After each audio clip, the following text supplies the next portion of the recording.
Hi, how are you today? Good, how are you? Good. So, what brought you in today? I'm just kind of torn between two decisions. I'm not sure, well, not two decisions, but I'm not sure what I want to do after I graduate next May. I kind of want to go to graduate school. I know I kind of can't afford it. I also want to maybe just take a break for myself and maybe work and save up some money so I could go to graduate school. I'm just kind of I don't know what to do between the two. Right. That's definitely a hard choice that a lot of college students hit when you turn a senior. It's what am I do now? You've had these 4 years kind of structured, and now you can kind of do what you want. So I definitely understand where you're coming from. But what degree are you getting? I'm getting my BA in psychology with a minor in counseling. But when I go to graduate school, I don't want to pursue psychology anymore. I want to go straight to counseling. I go to graduate school. And that's also kind of got me worried a little bit too, because I'm not majoring in counseling, so can I still pursue a graduate program that's not in my major? Right, definitely. That's an awesome thing you're interested in. That definitely shows that you care about people. So that's a great program to be in. When it comes to you being nervous about maybe not getting a job with just a degree in the field that you want, what makes you think that you wouldn't be able to just get that degree right away? I don't know. I've been preparing myself to meet the qualifications of certain jobs for my degree, and it's every job I look at, they require a master's in psychology versus I just have a bachelor's, so it's kind of forcing me to go to school. So, and I also don't want to continue working my minimum wage job I'm working now. I want to make more money. I don't want to work every single weekend. I just want to spend some time with myself, work Monday through Friday, enjoy life like I really do. Yeah, definitely. And you're getting this degree too to prove that you learned something, and you should be able to work in a field that you learned something in, not necessarily be a server or a hostess or stuff like that. So that's why you're here. So that's a good goal that you have. You said something earlier about it being maybe a money thing, not going to grad school. How, if you don't mind me asking, how are you covering your undergrad? Are your parents helping you, or do you have a lot of scholarships? I have half of it is scholarships and grants. The other half I have to take out loans for. And I have to take loans out of my name because my parents don't have credit to take out loans in their name. So I'm just I don't want to add more debt to my name. I'm not able to pay it off, and I have bad credit. Definitely. So yeah, it's kind of stressful because I want to be able to get scholarships and just so I can be paid for, but it's kind of hard to get scholarships. Definitely. That's a huge expense. You probably already have so many bills from your undergrad, and you just would keep piling on with the graduate programs. So that would be a definite concern. When it comes to your plan for paying off your undergrad, what does that look like?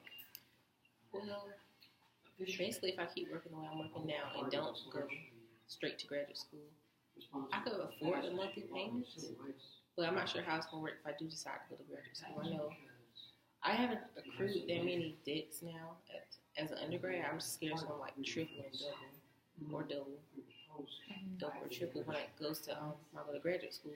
But right now, if I stop where I'm at, I'll be able to pay it off within maybe 10 years. Okay. So it sounds like you have some sort of plan when it comes to your undergrad, which is good. I know you had mentioned earlier the possibility of maybe taking a little bit of a gap to work, and it's kind of sounding like that might be the better option for you in this case, just so you have, if you take a gap to work, you would have money to pay off the graduate school, and that seems to be the main concern with it, because you understand it's a great program. It's something you should definitely do to go alongside your bachelor's in psychology. So if you were to take that working for a little bit route, what kind of job would you want to have? I know I definitely want to get out food service. I kind of want to get an office job. I know they tend to pay a little bit more, and it's mostly Monday through Friday that way. If I can pick a weekend job or something, I can easily do that. Or a night job, I can do that. Yeah, so it sounds like you want more of a structured week. Maybe that's because you're so used to one in college right now that'll be a little bit easier for you to transition into. And that's a great place to start. And you mentioned, too, possibly getting another job on the weekend, which is an even better source of income. So have you done any research when it comes to like getting jobs right out of college? I've done a little bit, but not really much because I've been kind of nervous. I don't want to see something I don't want to see. Yeah. So I kind of like put it off, but I know I need to start looking into it. Yeah. So how do you think you'll start feeling once you maybe look into what kind of jobs would be out there for you when you just have a bachelor's? Well, I feel like Columbia has a lot more. They have a lot more opportunities than where I'm from. I'm from Rock Hill. Okay. And like, there's multiple hospitals around. I know I can get like a entry level position in a hospital or in some of the clinics they have around. Like, they have a lot more opportunities that, like, in that sort of field versus Rock Hill is just food service and, retail. Definitely. Would staying in Columbia be something you were interested in? Yes, I like Columbia a lot better than I like Rock Hill because there's so many opportunities down here versus being stuck with the same old Rock Hill. It's a city too. Being in that kind of city gives you more possibilities to grow as a career path becomes along. So, well, that's good that you at least know maybe a city environment is something for you. So maybe going back on that, how do you feel about Columbia City? I know is like not really a city. So would you be interested in moving into places like Atlanta or Charlotte? I've thought about it, and I would love to move to a big city. I know I'll just have to get acclimated to being around big groups of people. Mm-hmm. I'm not really a big group type of person. I like being in small individual groups. But I'm willing to make that adjustment just so I can get into a good career and a fulfilling career. Yeah. So just to go back a little bit, so we've kind of comprehended that moving to a bigger area would give more opportunities for jobs that you would be interested in rather than just being a hostess or a waitress or something like that. So the further away you go and the maybe bigger you spread yourself, the better opportunities you could possibly find. So is there anything that would make you a little bit anxious about moving to a big city like that besides just like the large groups of people? Nothing other than finding like a reasonable place to live. I know cities, they have more expensive rent and stuff like that. Yeah, definitely. I'm a very cheap person. I don't like spending excessive money on stuff I barely use. Like, I'm the type of person, I just need a bedroom, a bathroom, and a nice little kitchen. That's it. Like, I don't need all the extra stuff. No, so I don't want to spend all the money on stuff I'm not going to use. Yeah, I'm the same way. I'm very minimalist when it comes to all those little bedroom decor stuff. So that definitely makes sense. And that's good that you have a good sense of cost and value of money so you can save your money for the possibility of grad school in the future. So when it comes to living in a big city, I know from personal experience and with my friends and stuff that roommates are a really good thing to find in those cities. Would you be interested in that, or have you gotten along with roommates in the past? Well, I barely have any experience with roommates. My first year in college, I didn't have a roommate. She never showed up. Okay. Then my second year, I had one roommate, but I ended up moving out. It's like second semester.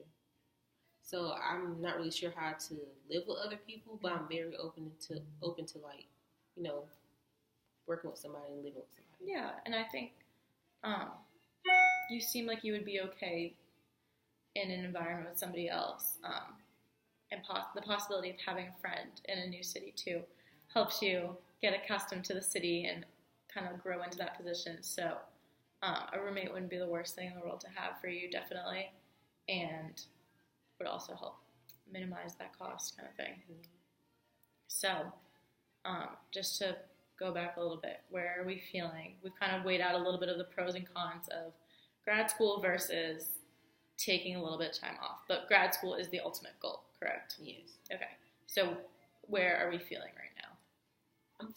I'm leaning towards taking the break for myself. But I know, like, if I do take the break, I need to give myself a time limit. I want to take a semester-long break, then go straight to grad school after that. I don't want to extend it to the point where I don't want to go back to grad school. Mm-hmm. Okay. So what other reasons are there for wanting to maybe limit yourself on a time frame to just work? I just know how I am. Like, if I leave something alone long enough, I'll forget about it, and then I'll never go back to it. And I'm the type of person, I like to finish where I start, and I don't want to forget about anything. I just got to finish where I start. Yeah, definitely. So what would maybe, besides, like, having an internal, like, I'm only going to take a semester off, what would be other ways you could possibly, like, give yourself a deadline? I guess after I graduate, I can go ahead and submit my application to grad school, like saying I'm starting spring semester. That way I know you don't got this amount of time, get yourself together, and it's kind of like keep myself within time frame. You know? Yeah, that's an awesome idea. And that would definitely help you. You can't go back on it. You've already been accepted to the program, and you might not get accepted again. So you would definitely be good in that situation. What about maybe setting a time limit on your moving somewhere else? How would you maybe go about that? That's a good question.